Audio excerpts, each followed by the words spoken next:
Welcome back to Nuskas with Anushka,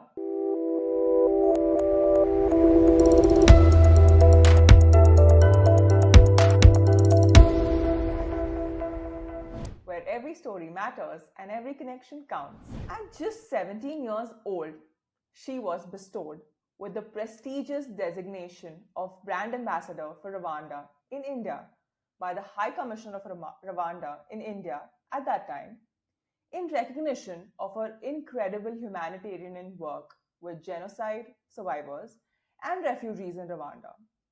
She has also been felicitated by two global leaders, H.E. Paul Kagame, President of Rwanda, and Shri Narendra Modi, Prime Minister of India. With a vision that bridges the nations and embodies the spirit of India, she continues to serve as a symbol of friendships and collaboration between Rwanda and India, all while pursuing her dream of becoming MD physician and continuing her work as a humanitarian.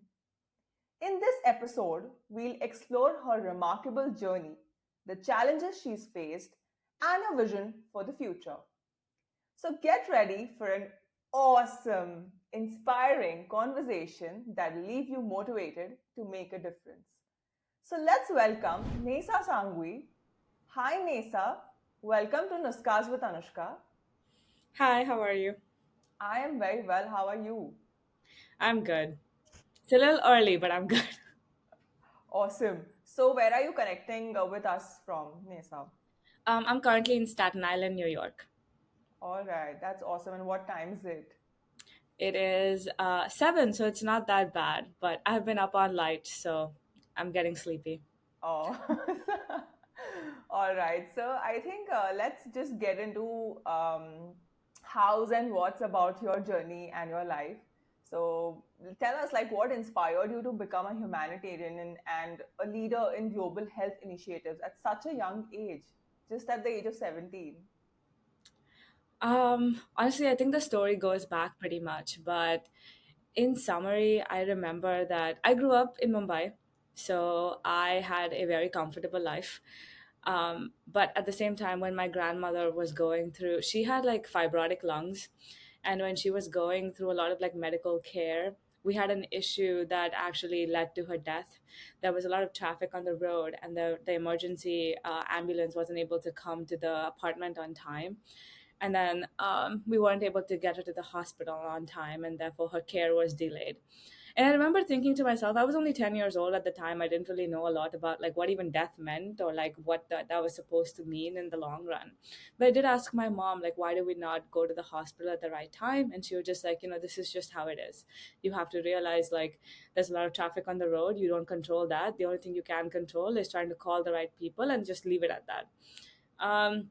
It was always like God's tell, like whatever God wants, that's what happens. And I was like, okay, sure. So I just took that, sat with it, didn't really do much about it. A couple of years later, we have a village in Gujarat, and we would go there from time to time. And I heard the same story, like somebody not being able to get the right access to healthcare. But this time it was there are not enough hospitals in the area. So somehow I always realized that there was always a problem to why somebody could not get the right access to healthcare. Even if you live in a big city or you live in a small town, even if you have a lot of money, you don't have a lot of money, it didn't matter. There was always some reason around the area for why you wouldn't get the right access to health. And I think that inspired me to kind of like start working. I used to like be part of like my mom's medical health checkup camps here and there in Mumbai, but I think what really inspired me was just to be able to see that, like, is there a way that I could make a difference in access to health, whether it is through education, whether it is to just go and help myself, like what does that look like? And I think that's where all the volunteering really came into life, if that makes sense. So that's my story. When it comes to Rwanda, I think we can go a little bit more into it. And as we talk more about it, I'll tell you. I mean, what you said about uh, your grandmother, I'm really sorry to hear that. But that is actually the true story. When we travel in metro cities in India and when we see the kind of traffic, even when I mean, you are even when you're stuck in a traffic, and the ambulances are honking, but people are not bothered to move because, again, like, I don't know whom to blame, but can't help it. How will people move when there's no space and there's so much of traffic? So this is actually a very serious problem. I really don't know. I mean, have you ever thought of getting a solution, since you're all into the social work? So have you ever thought of getting a solution for this? I think it's like a multifaceted problem, and that's why it needs like a multifaceted solution. It's not just the government and the roads, it's also the people and their mentalities. It's also the fact that we live in a big city. You know, you can't Right. expect everyone to just like move to the side to give way for somebody they don't even know. Like that idea still isn't there within people. And I think like over time, maybe through education and through actual like road safety instructions per se, maybe you can make a difference, but I think it would still take a little bit longer to have that kind of impact. You also have to realize we're over like what 22 million people in Mumbai itself. Like, Right. how do you get that message across to so many people at the same time? So I think it just takes a little bit of like maybe consistent work over time. The problem is there's no like one edge solution to this. You know, you can talk to like your local leaders and see what you can do to other people. You can also like possibly be that person that you start, you know, like when you see an ambulance, move a little bit.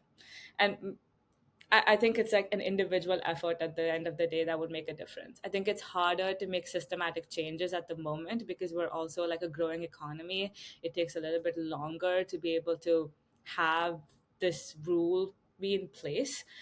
And you've seen in like Mumbai, particularly, we don't have a lot of space. We have a lot of construction going on. There's still so many like government projects coming in. So imagine trying to make like a only lane for ambulance only. How are you going to get that? So it takes a little bit of time, but I do think that maybe in like the next 15, 20 years it would make a difference, you know, but you just have to wait that out. Yeah, and in the meantime, we don't know how many such lives are we going to lose for for such changes to come. But Yeah, again, yeah. yeah, like you said, it's multifaceted, and like one person can't be held responsible for it. It has to be effort together with, like, involving everybody. Yeah, and I feel like you can start with yourself, you know, like when you Yeah, see an ambulance, move to the side. When you are with a family member, talk about it. When you're having some gathering, just like bring it up if you need to, you know. And I think that the little changes that you make might make a difference to somebody somewhere. It might not be 1,000 lives, but it can be one. true, true. Absolutely, yes. So since, Nisa, I was going through your bio, before uh, we started talking and stuff, and I just read that you were invited as a keynote speaker at the Youth Connect Africa 2019, and you started your agricultural social enterprise in Rwanda, for which you were honored with a nomination for Padma Shri in 2020.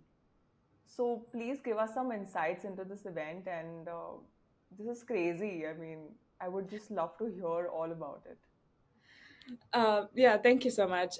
So when I was 17 years old, we also in school learned a lot about different perspectives, especially the European perspective, post colonization of various African nations. There used to be this book that we were mandated to read. It's called Things Fall Apart by Chinua Achebe. And basically, the book is kind of like a counter to what Europeans thought of African cultures. And it kind of gives a very detailed way of understanding that even in the culture that they thought was lacking structure, lacking civility, that it had a lot of complexity within it. And I think that kind of inspired me because within my own family, extended family, I remember a lot of people like questioning that I went to Kenya, that I was able to go and like actually visit a place before. And the questions were very stereotypical. Like, did I get Ebola? Did I get hepatitis B?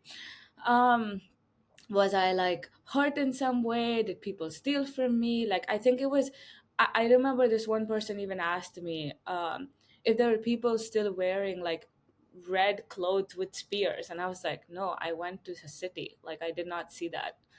And I think that was like a lot of misconception. And this was just of Kenya. So I knew that of Rwanda, it would be a completely different story, because based on the movie Hotel Rwanda, there's a lot of stereotype for what happened during the genocide, what that really looked like, and all the other things surrounding it. So when I told my mom that I wanted to go to Rwanda, she's somebody that's very brave. My dad does not hold the same logic, but my mom is very brave. So she was like, I'll come with you. And then we went to Rwanda together. I ended up volunteering for a local nonprofit that was run by the widows of the genocide. And I think it completely changed my perspective of what forgiveness meant, of what peace meant, of what like coming to terms with something meant, because these were people whose husbands were killed by their neighbors, whose husbands were killed even by them in that moment, because it was a mass hysteria that happened in between of all of this. And I think it took a lot for them to be able to heal through that, and to be able to be in this place where they were now laughing, they were now sharing memories, they were now able to speak about it. So I think I learned a lot from them. When I came back to India, I spoke a lot about it. I spoke about my experience. I spoke about the differences I saw. And at that time, the High Commissioner for Rwanda and India decided to give me this honorary position to be able to give a voice to me. He wanted me to have a credibility to speak about it, because he thought that like whatever I did see at such a young age was very knowledgeable, and he thought that I could grow if he just gave me a little bit of motivation. So that was there. That was quite interesting, and I mean, just it just feels so proud to know that at such a young age you could have this level of maturity to understand the pain of people. And I mean, it's just too good. But like, why have you like? First, tell me, how was your experience receiving the Padma Shri? So I never really received the Padma Shri, but I was nominated for it, and it was by just to go a little bit back in time. And through all the efforts that I took, volunteering, speaking, and all the other things, I was invited for YouthConnekt Africa. So this is like a Pan African event where people from various African nations come to Kigali, which is the capital of Rwanda, and they're invited by the president to host this event. And this entire event is to be able to give African youth confidence in what they're doing. So whether it be like volunteering work, whether it is to start a business, whether it is to start and like just able to like build a road somewhere in their neighborhood, to be able to go to school, like little things like that, it is to promote confidence in whatever they're doing. So I was invited as a speaker to this, and that's where I met His Excellency Paul Kagame. It was really nice though, because I was a little bit afraid of what he would think. So when he asked me what school I went to, I told him I went to the University of Southern California, and he was like, "Oh, I know that. My son goes there." And I was like, "Okay, that's nice. I did not know that, but now I do." So I think we had like a little bit of like connection through my university there. When I did receive the honorary position from the High Commissioner in India, I also got the opportunity to meet our Prime Minister Narendra Modi. And then, in that sense, I think all of those events kind of led to the Member of Parliament in my region to notice me. And he decided to put me as a nominee for Padma Shri in 2020. He told me that like he's never done this for anybody this young, but he did believe that like at least he wanted to be one of those people that like is able to support youth. I feel like over time I've realized how grateful I am for people to be able to have confidence in me even when I was like 17 or even when I was 20, because I think it's a little bit rare to find that kind of support when you're that young. I'm very grateful for that. It is rare to find support, as well as it's very rare for people, for us to see someone like you getting into such an amazing, massive, impactful social work. And that's Thank you. really commendable. So, can you name who was the MP who supported you through your journey? Yeah, it was Gopal Shetty. Okay, lovely. So, before I get into the further questions, firstly, I would want to understand, like, why did you choose Rwanda per se? I think I kind of had a connection to it because my mom had visited Rwanda before. She was invited by the government a couple of years before me. She didn't have a lot of time per se to be actually explore Rwanda. It's always a country she wanted to go back. Um, I truly believe that there are opportunities within your own family that you can knock on. I do not believe in really going out of the way if the person I can ask is my parents because I trust them the most. So in this area, I really want, and I grew up with a lot of like cinema in the house. So Hotel Rwanda was one of the movies that my dad used to watch. And this was before she went to Rwanda. So my dad was terrified. And I think when she went and actually came back, it was a completely different story. And she would tell us a lot about it. But we never got to experience it because my mom's a solo traveler. She doesn't really like people, especially when it's for business. So I think after that, I kind of took interest in it. And she told me that, like, if since I've been here already, why don't you come with me? And I think it made a difference. I was able to, like, once I landed there, I think I knew what to do next. You know, sometimes when you go to a new country all by yourself for the first time, you may not know that. Especially at 17, it's kind of hard to feel comfortable to do anything. um, I felt like an outsider for the longest time. I remember even at 17, I was like, what can I do to help these people? They're so much older, they've been through so much more in life, they've lived life in a way that I will never understand. But I realized that at the end of the day, if you're just kind to people and you take your time and you don't come in to change them, but just to help them, it makes a difference. That definitely does make a difference, true. And I think you definitely need a lot of maturity to understand people in such depths, to feel their pain. Because the way also you were explaining right now, it is actually giving me goosebumps to even listen to this conversation. So, I mean, I'm just like, just flattered with the work that you've done. Thank you. So moving on, like, tell me, like, what were some of the most significant challenges that you faced while you were working with these genocide survivors and refugees in Rwanda? And I mean, how have these experiences molded you as a person? I think I talked a little bit more about like the genocide survivors. Like I did feel like an outsider. It was hard. It was difficult. But there was that one person that like took me, held my hand, played like it's similar to a tabla pretty much, and she was like playing that instrument. She was like walking around and she was introducing me to everyone else in the living quarters, and she was just like, oh, look who we have, and then they all started talking to me. So I think that made a difference, like one person finding an interest in me being there and talking to me about her story encourage other people to help me as well and to learn more about them.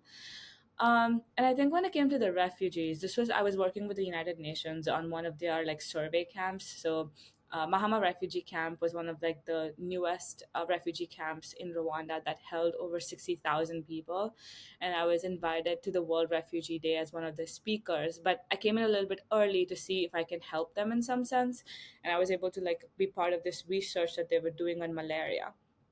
And that research involved actually going into the community and talking to people about their lives. And what you find out is that years ago, they were either doctors or they were mechanics or they were nurses. But now, living in refugee camps, they're not able to exercise their professions, which is how it happens when you go to a different country. You don't have a license, you don't have all these opportunities. It takes time to have all of these things processed. But you could see a lot of like people with a lot of skills not having the right resources yet to be able to do what they were supposed to. And honestly, we actually ended up conducting like a mini like meeting with all of the UN heads, because when I spoke to so the person that was the head for the UNHCR in Rwanda at the time, his name was Azam John, that's how I call him. Um, and he was somebody that like really cared about everyone's opinion in his team. So if somebody came up to a problem with him, he would actually make sure that everyone in the United Nations knew what the problem was. So when I talked to him about how I felt like a lot of the human capital is really just like sitting there doing nothing. Remember, these are 60,000 people that don't have enough things to do. So there was a lot of like alcoholism in the camp. There was a lot of like people getting sick, people not being educated, people not being able to like feel motivated to wake up in the morning. Like there was a lot of mental health issues. There was also limited resources, like where are you supposed to go if you have mental health issues. So I think we were able to do like a meeting and actually talk to a lot of people and like make like constitutional changes at the time to be able to make a difference to these people's lives. So I think what I ended up realizing is that as long as you speak to someone who has 2 minutes to listen to you, you might not realize it, but it does make a difference to people's lives. Even if you're 17, even if you're somebody that doesn't think that you have a voice, if you just pull yourself together and go and talk to somebody, it can make a difference. I think one of the leadership skills I've learned over time is that you have opportunities all over you. Sometimes a door doesn't have to come to you, you can go walk up to it. And it's okay to knock twice. Like, you don't have to just knock it once. So, That was a lovely insight that you can knock a door twice. I think we just give up by knocking once and we are done. We're like, this is not for us. yeah. And we generally do give up. We don't feel like, um, getting there again. We feel like probably it's not meant for us to go a second time.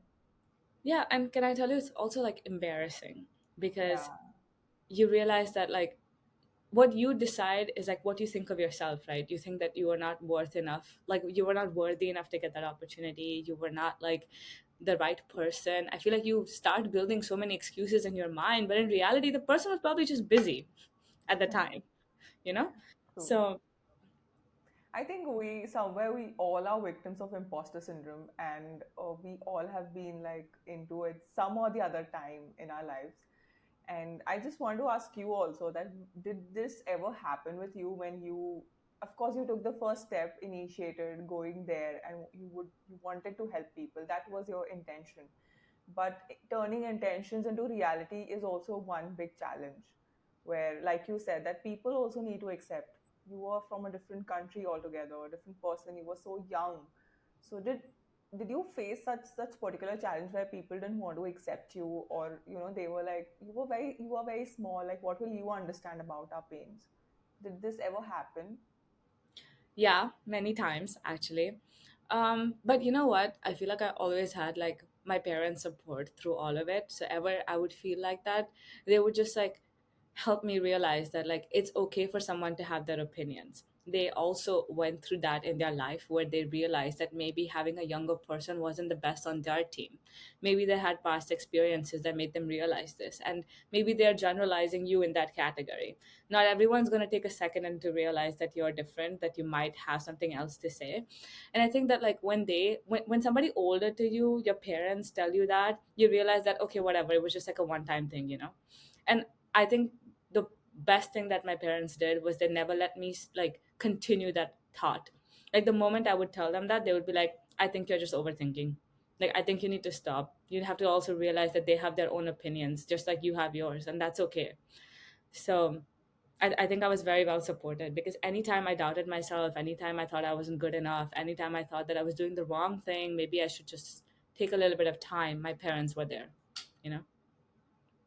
That's awesome. Having such an amazing support uh, is all that you need to move forward. I mean, otherwise, it becomes difficult without such a family support, um, with such massive kind of engagements. You definitely need such things at your back. Yeah.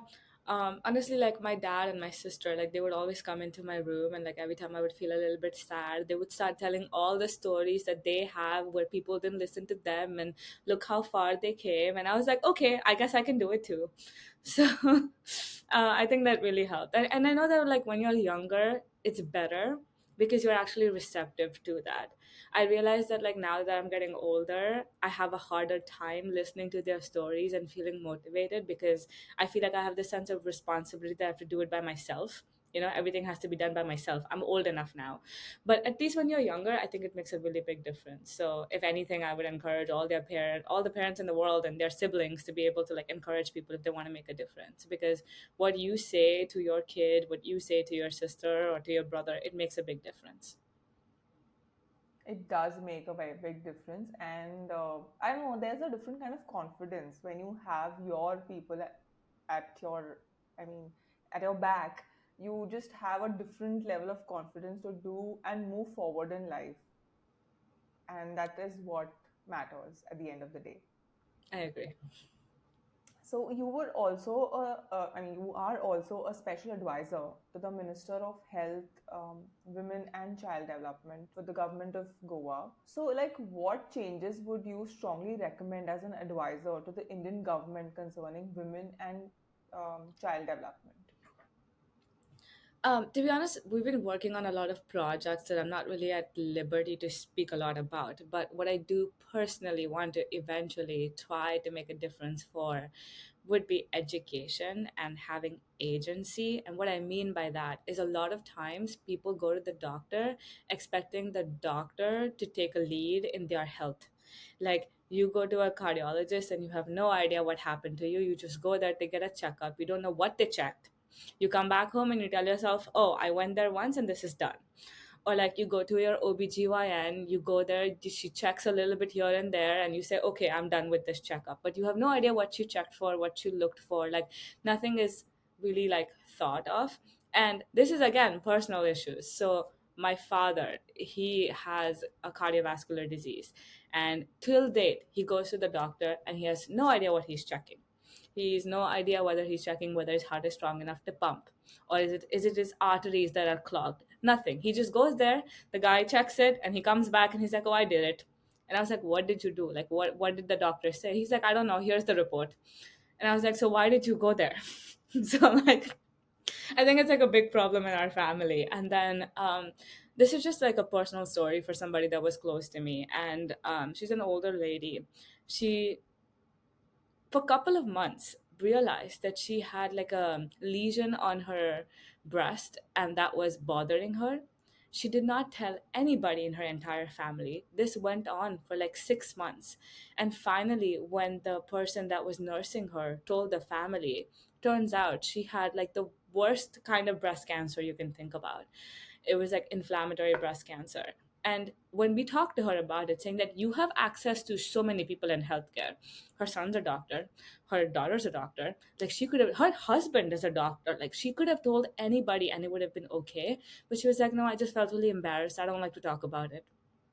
And I realized that like there's so much stigma when it comes to women and child health that people don't want to talk about because that's just not something that you grow up listening to, because people around you don't like to talk about it. And I would just like to give a little bit more agency and encourage people to talk about things that they feel embarrassed to. It doesn't have to be to your family member, but it can be to your doctor. You know, you can just tell somebody that I need to go see a doctor, and then you can close the room and talk to them about whatever you think is embarrassing. But I think even that is not something that's accessible to people sometimes because they think that's embarrassing, that's not right, that they don't know why they're going to the doctor for. So I think that's what I would like to change over time. That's a great change that you will definitely get. But I think India is kind of improvising on that part. Yeah. If you consider women or children for that matter, we, I mean, few years back, if you just say like 5 years back, we didn't know probably the word therapy. We just heard it in like the movies we watched, and that also like Hollywood movies that we watched. We never had a concept personally in India. Yeah. And I mean, now people have opened up to it, but still, yes, like if I ask someone that are you going for a therapy, no one is open about it. Nobody would, be upfront saying that yes, I am taking a therapy. People here feel that if they say it out loud, like therapy is what? Just talking to someone, getting help, and I mean, you're just normal in your life. You're just like, you just have a person helping you through tough times. That is what we do in therapy. But people feel that if we speak about it or if we come out or saying that, we are taking a therapy session or something, the others might judge them thinking that they have some mental sickness or some psychological problems, something like that. So that is again one stigma that is still prevailing in India, at least, since it was not such an open concept before. And I really wish that this changes and all our perspectives and our judgments, shut up over this particular concept, and like we just let people live the way they want to. And especially like, yes, women and children, because women, of course, because as women, we also face a lot of challenges, and the world is not easy. No, yeah, I understand that. I think like there have been so many different changes now. Like you can now honestly like with COVID coming in and all the things becoming more accessible in terms of like technology and telemedicine and people actually understanding the reason for that. I know that a lot of people are now getting a little bit more aware of like self examinations to be able to realize when something is a problem, to be able to even just like get on a call with someone and just ask them. I know that it's becoming better. It's still not there where you want it to be something like an open conversation. We don't really have that yet. I think it's very secluded to like or restricted to the medical community. Like you do have conferences for breast cancer, but it's not for general public.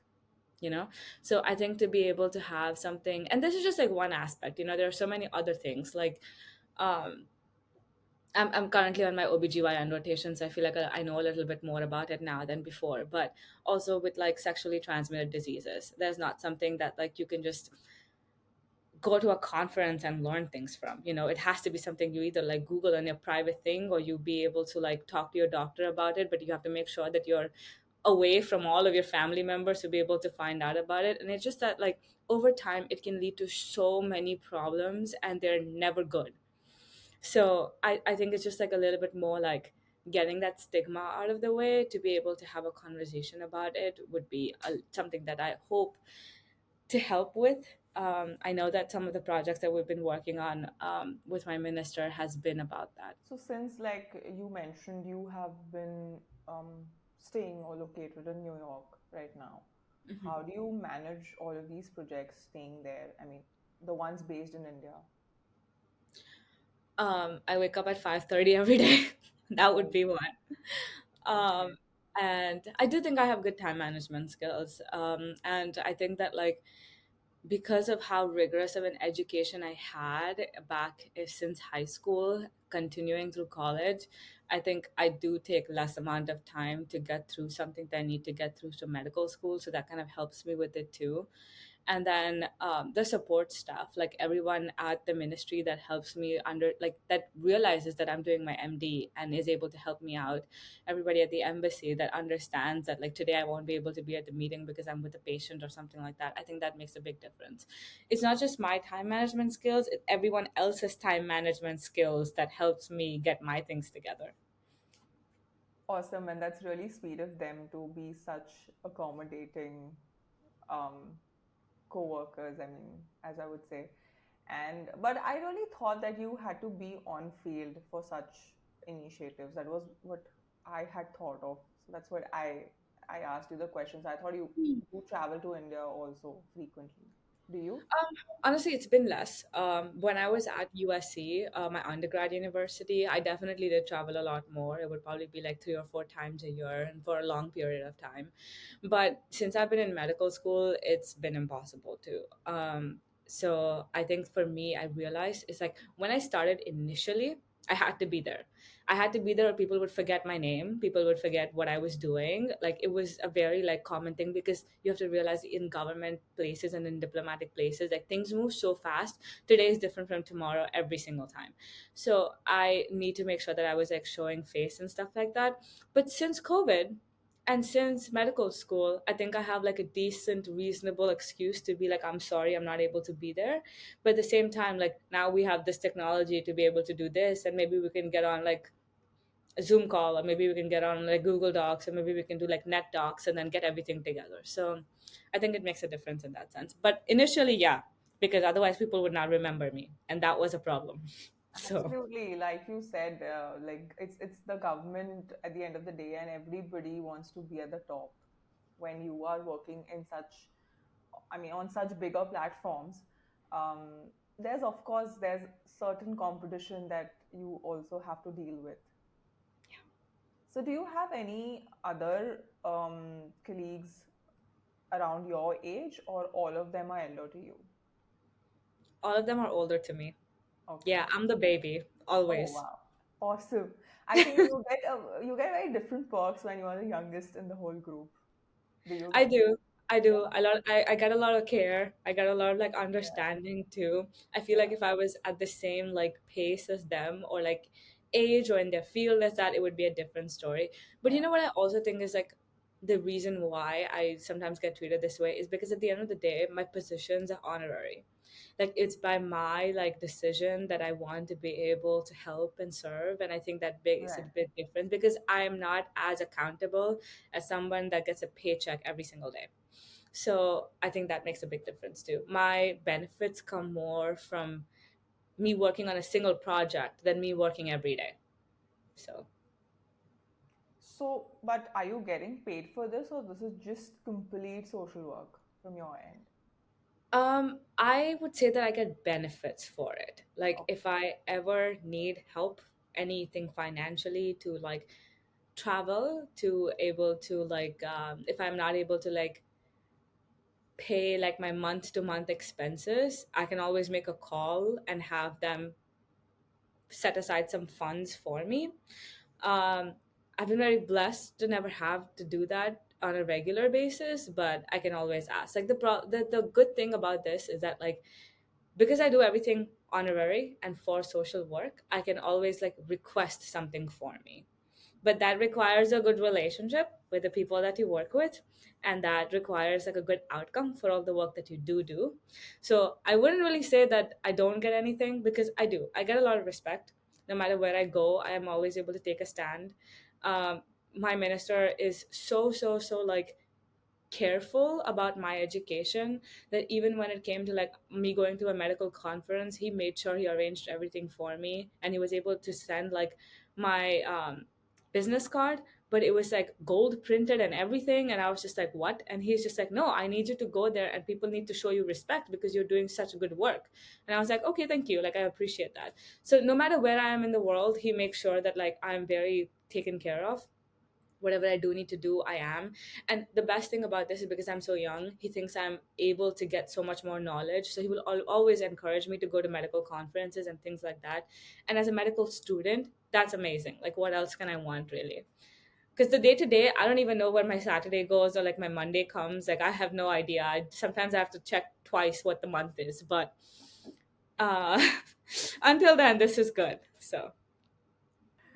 Awesome. I love it. But I mean, it is definitely good to be so busy and productive all day. But do you have such days where you feel that you really want a day where it's just leisure and you don't have to do anything? No calls, nothing, just like relaxing. Surprisingly, I don't think that every day is that productive. And my husband will tell you this. He will attest to this. But I think that something that really benefits me is that I do have like a good like work and play balance. And I have to say, it's not like I can take Saturday off and just have that as like a play day. It has to be within the day. Like if I work a lot in the morning, like I have to keep my evening free. If I work a lot in like the evening, then I have to be able to keep my morning free. And I think balance, what people don't understand is like if you have a deadline, you better be working. Like you can take a break after the deadline, but if you have a deadline on your head, you cannot work play balance that. You need to get your work together. So I think it happens over time. Absolutely, it happens over time, and I think with the kind of work you're doing around, and like you said, juggling time, the time differences also I can understand. I mean, New York and India, and I don't know, Rwanda. I don't know what all you have to juggle around, what all time zones, and it's crazy. I mean, wow. I'm just like I said, I'm extremely flattered. I really don't know any such people in my journey or my life that I've encountered with such dedication and compassion. Hats off to you for that. Thank you.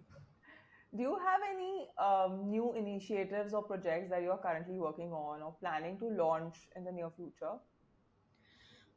To be honest, no. I've honestly just been working on things that like either my ambassador is looking into or like my minister is looking into, because currently my only focus is to get into the surgical residency I want to. Okay. So for the next like year and a half, like I am unavailable to do anything of my own.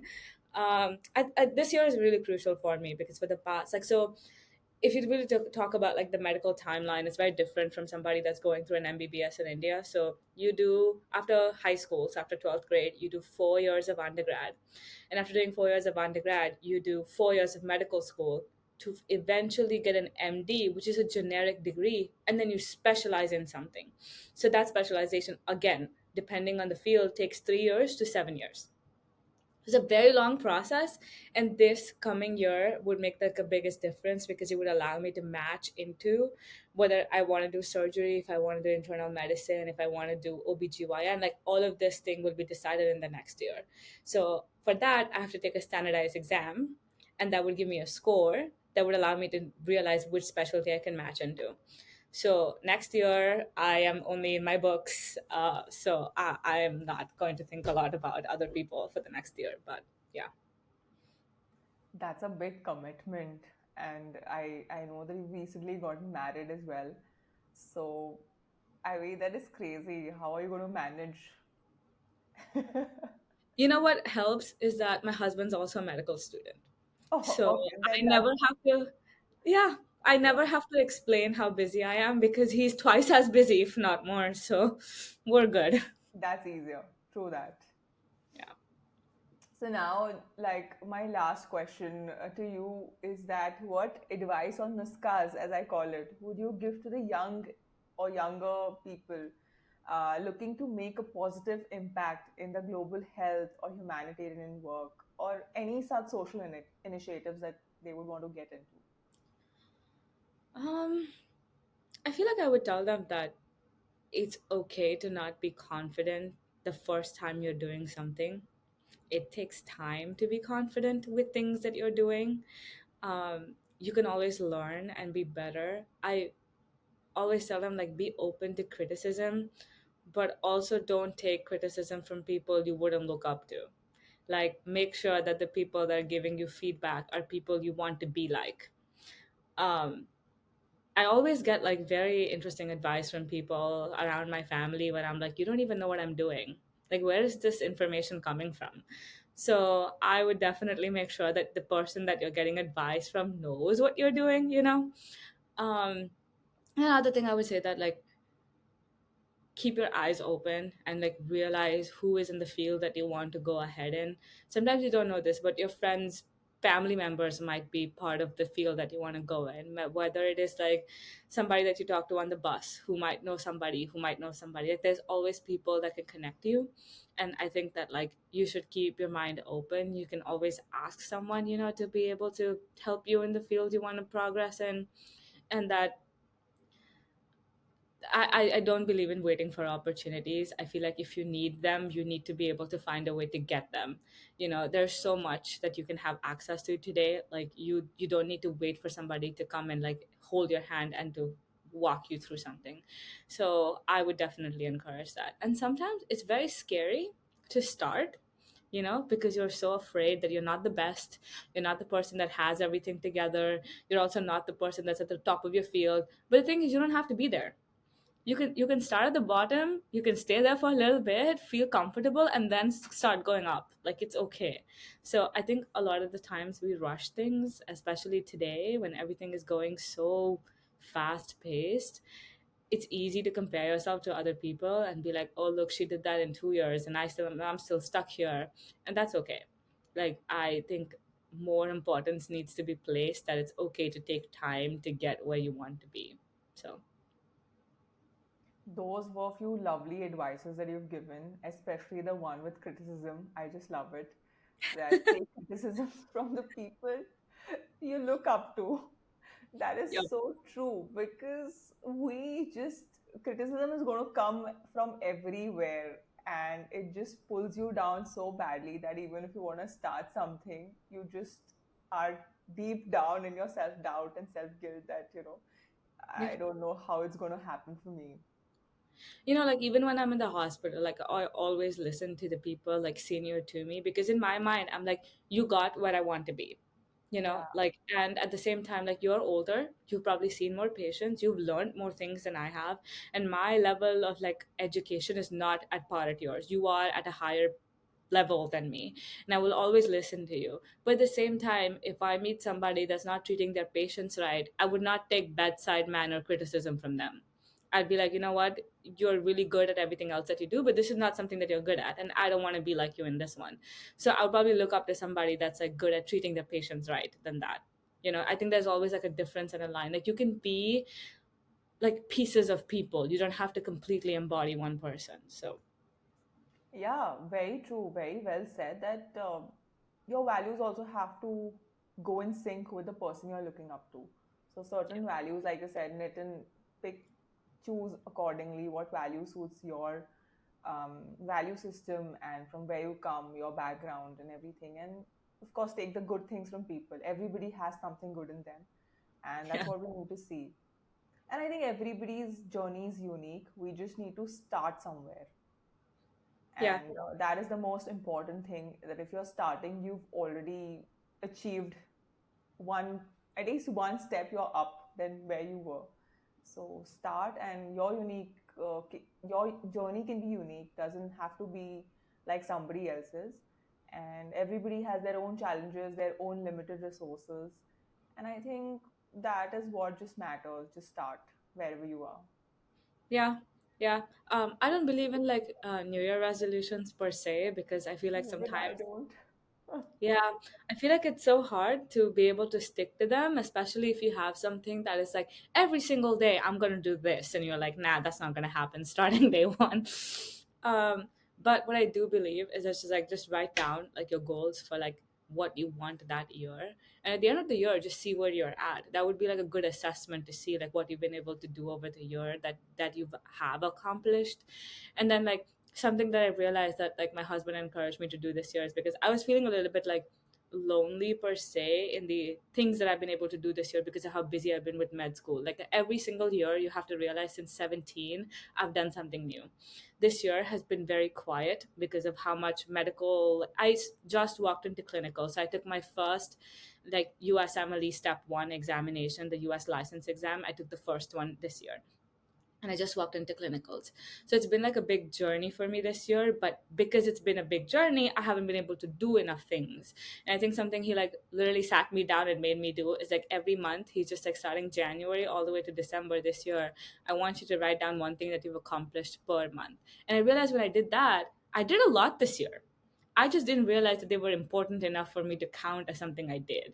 And I think what I'm going to do next year as well is like just to write down things I want to accomplish. They don't have to be done every day, and they definitely don't have to be done by the end of the year, but I would like to see my progress. Like I would like to see, am I able to match my own expectations of myself or not? So I think that can help other people too. It definitely will. Even I'm a person who doesn't believe in New Year resolutions because I don't find it sustainable. Because uh, I just feel it adds more pressure.